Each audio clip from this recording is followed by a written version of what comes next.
On Pandora, memory is not confined to the written word or the fleeting echo of a story. In a world where history is sung, not scribed, the greatest danger is not the fang of a palut for the Omaticaya clan, deep in the rainforests. Their entire lineage, their triumphs, and their sorrows are not locked in books, but woven into a single, continuous thread of life. This is the story of their memory.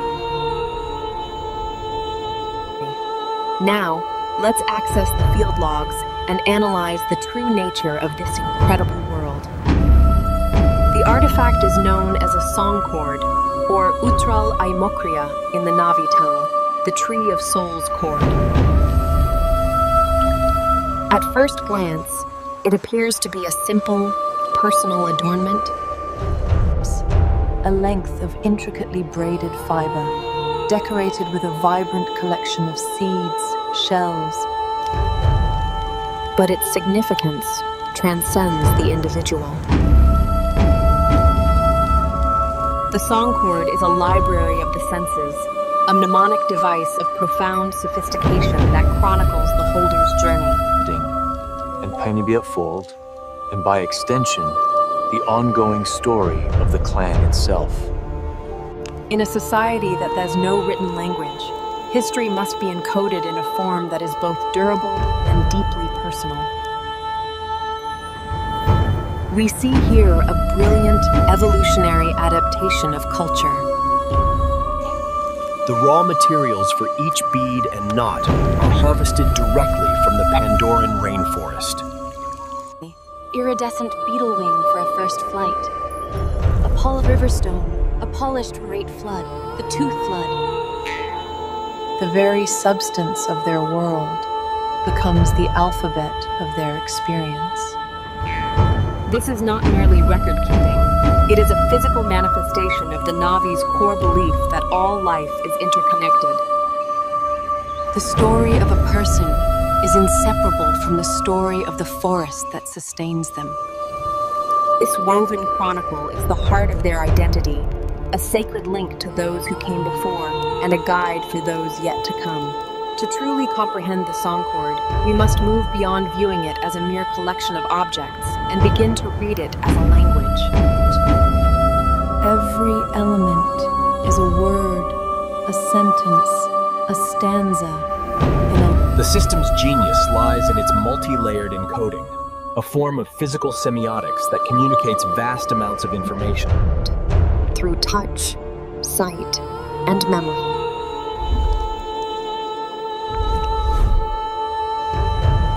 When we analyze the materials, we find a distinct grammar at play. A bead carved from the bone of a hexapede might represent a successful hunt or a time of plenty. A smooth, gray stone from a riverbed could symbolize a long journey or a period of tranquil passage. The vibrant, iridescent shell of a heligridium, a plant that retracts at the slightest touch, might be used to fit. The most potent way to understand this is to examine a specific, powerful examples. Her cord is a chronicle of an age of unprecedented upheaval.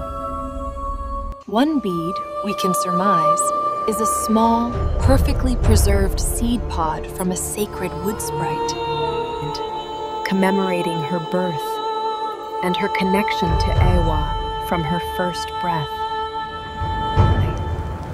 But further along, the rhythm changes.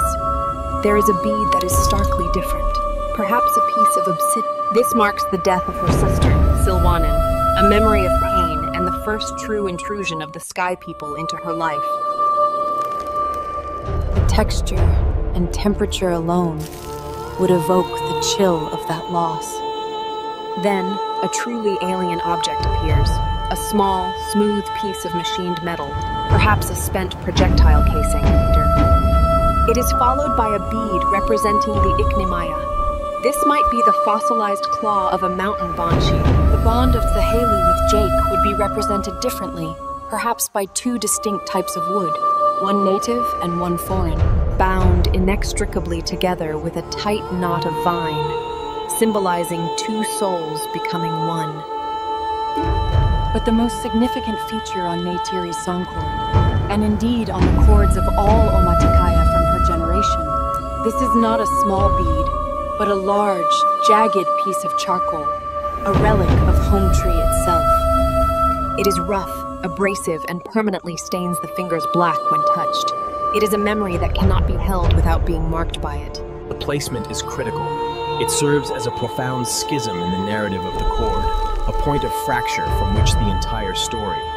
And the very weave of the cord itself must change direction.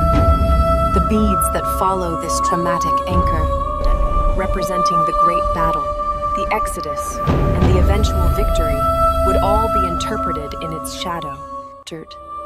Beyond the beads themselves, the structure of the cord carries its own syntax. The spaces between the memory mark, a long, smooth stretch of braided fiber, signifies years of peace and quiet growth. In contrast, a dense cluster of beads and knots denotes a period of intense, rapid change and trial. The knots are verbs in this language. A simple knot might close a chapter of life. The knots are verbs in this language. A simple knot might close a chapter of life. While a complex, interwoven knot could represent a difficult problem solved or a promise made but the act of reading is a performance. As a Na'vi traces the cord, they do not simply recall events, they sing them. Each bead is a cue for a verse, a story, a song passed down. This is the song in Songcord, an oral history anchored to a physical object. It is a perfect synthesis of art, data storage, and cultural ritual, transforming personal history into a living, communal saga. The true power of the Songcord, however, is revealed not in times of peace, but in the aftermath of catastrophe. The destruction of Home Tree was an act of profound cultural annihilation. For the Omaticaya, Home Tree was more than a dwelling. It was their primary archive. Its loss threatened to sever the Na'vi from their own history, to create a generation adrift from their ancestors. It is in this context that we understand the Songcord's ultimate purpose.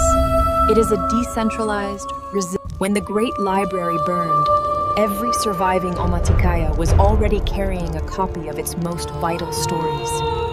Each cord became a seed of history, a portable root of their identity that could be planted anew. The stories of the fall, once raw and painful memories, were meticulously encoded onto the threads, with beads of charcoal from the ruins, with knots of mourning. These new additions transformed the Songcords from personal biographies into testaments of collective survival. They ensured that the lessons of the Great Sorrow would never be forgotten, becoming a foundational element of the clan's identity. Point for all subsequent generations. For generations, our memories were held in the rustle of leaves, the flow of water, where the destruction of a single archive can wipe away centuries of knowledge. The Na'vi system ensures that their history lives and breathes in the hands of the people themselves. This woven chronicle is therefore the ultimate expression of the Na'vi's connection to Eywa and their cyclical understanding of existence. Just as the spirits of the ancestors live on within the global consciousness of Eywa, the stories of their lives persist in the tangible lineage of the Songcords.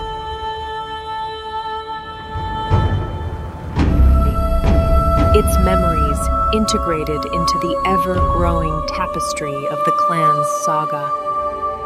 It is a promise that nothing is ever truly lost, and that a people's spirit, woven from the threads of memory and the very substance of their world, cannot be broken.